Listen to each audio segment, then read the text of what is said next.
நம்ம ஐயனார் துணை சீரியல்ல அதிரடியான நிறைய திருப்பங்களோட சுவாரஸ்யமா போய்கிட்டு இருக்குங்க.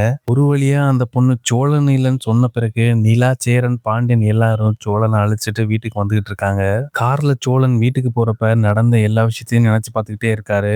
இப்படி தேவையில்லாம போய் ஒரு விஷயத்துல மாட்டிக்கிட்டோமே, மறுபடியும் நிலாவையும் எல்லாரையும் கூப்பிட்டு ரொம்ப அசிங்கப்பட்டுட்டோமேன்னு சொல்லி ரொம்ப வருத்தப்படுறாரு. நான் இன்னொரு விஷயமும் அவர் மைண்டுக்குள்ள ஓடிக்கிட்டே இருக்கு. நான் உண்மையை சொன்னப்ப யாருமே நம்பல. ஆனா நிலா மட்டும் தான் என்னை நம்பினா. கூட பிறந்தவங்களே என்னை நம்பாதப்ப நிலா மட்டும் ஏன் என்னை நம்பினா? சோழன் மனசுக்குள்ள புலம்பிக்கிட்டே வராரு. நிலா சோழனோட முகத்தை பாக்குறாங்க. சோழனோட முகம் பதட்டமா இருக்கதை பார்த்து சரி இப்ப எதுவும் பேச வேணாம், வீட்டுக்கு போய் பேசலாம்னு யோசிக்கிறாங்க. ஆனா சோழனோட மைண்டுக்குள்ள சேரனும் பாண்டியனும் போலீஸ் சொல்றதை நம்பி என்னன்னாங்க, என்னை நம்பவே இல்லை. சேரன் அண்ணன் என்னை அடிக்கவே செஞ்சாரு. ஆனா நிலா மட்டும்தான் என்கிட்ட என்ன ஏதுன்னு பொறுமையா விசாரிச்சு என்கிட்ட கேட்டா. பல விஷயம் சோழனோட மைண்டுக்குள்ள போய்கிட்டே இருக்கு. எல்லாரும் வீட்டுக்கு போயிடுறாங்க. சோழன் அமைதியா உள்ள போய் சோஃபால உட்கார்றாரு. பாண்டியனும் சேரனும் சோழன் கிட்ட பேசுறதுக்கு தயங்கி தயங்கி வந்து நிக்கிறாங்க.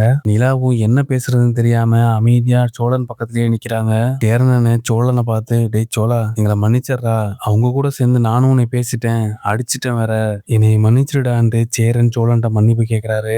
சோழன் செம கோவத்துல அமைதியாவே இருக்காரு. பாண்டியனும், டேய் சோழா, நீ மன்னிச்சிடுறா, நானும் அவசரப்பட்டு பேசிட்டேன் அப்படின்னு சொல்றாரு. அந்த டைம்ல எங்களுக்கு என்னன்னு புரியலடா, நீ பண்ணிருப்பேன்னு தான் தோணுச்சு அப்படின்னு பாண்டியன் சொல்றாரு. அதை கேட்டவனையும் சோழனுக்கு செம கோவம் வர ஆரம்பிச்சிருச்சுங்க. சோழன் கோவத்தோட எந்திரிச்சு, டேய் பாண்டியா, என்னை பார்த்தா என்ன பொம்பளை பொறுக்கி மாதிரி இருக்கா?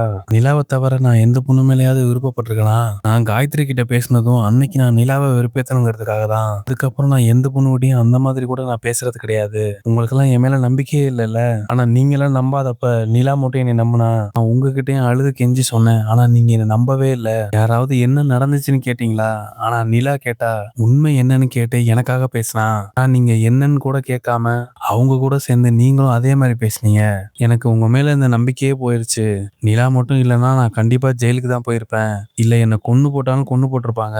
அவங்க மூஞ்சிலேயே முழிக்க விரும்பல அப்படின்னு சோழன் பயங்கரமா கோவத்துல குமரி பேச ஆரம்பிச்சிட்டாரு.